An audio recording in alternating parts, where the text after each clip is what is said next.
The internet is going crazy over ChatGPT. Every platform, every website, every creator, and everyone around you is talking about it. Where it took years for many social media platforms to reach 1 million users, it took ChatGPT only 5 days. Can you imagine? 1 million people became users of ChatGPT in just 5 days. And according to an article in CBS News, ChatGPT averages 13 million users every single day.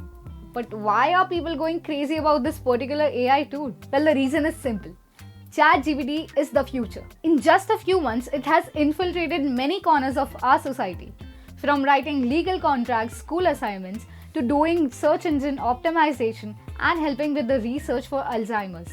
But just because it's the future doesn't mean it's always good. ChatGPT can be used in many ways, be it good or bad.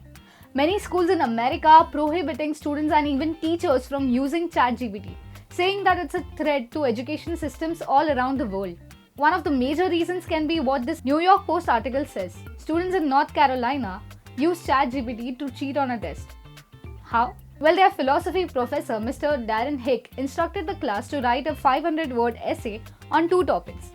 The essays were supposed to be on the 18th century philosopher David Hume and to analyze the paradox of horror, writing about why people get enjoyment out of something that scares them. The professor realized it was written by AI because according to him, there's a particular odd wording used that was not wrong, just peculiar.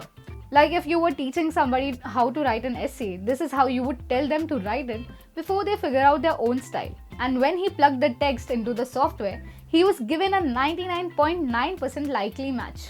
A recent NPR story described ChatGPT as thrilling the internet with its superhuman abilities to solve math problems, churn out college essays, and write research papers. Real Clear Education said that because of ChatGPT, education may never be the same. Whereas others say that this could be a danger in education and it's not good for kids. ChatGPT and other AI chatbots will lead to a crisis in learning. But is this true?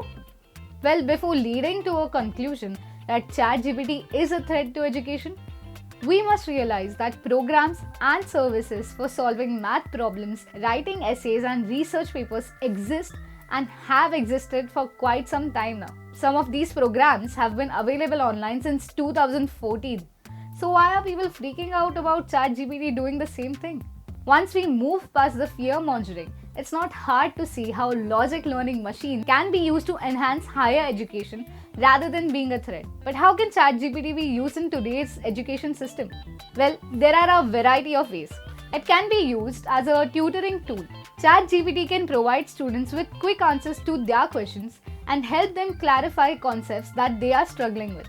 As a personal assistant, ChatGPT can help students keep track of assignments, schedules, and deadlines, freeing up more time for learning. As a source of information, ChatGPT can provide students with relevant and up-to-date information on various topics, making it easier for them to research and complete assignments. As a language learning tool, ChatGPT can help students practice their language skills and improve their fluency through conversation. But it's important for us to understand that ChatGPT should be used as a supplement to traditional education methods rather than trying to replace them. What do you think? Should schools not ban ChatGPT? Or is it actually a threat to education? Let me know your answers in the comment section below. Also, if you're still watching this video, do comment, I watched the video till the end. I want to see who are the actual dedicated subscribers of Letstute. And if you like the video, leave a like and subscribe for more such content. I'll see you next time. Until then, keep learning and keep growing with Letstute.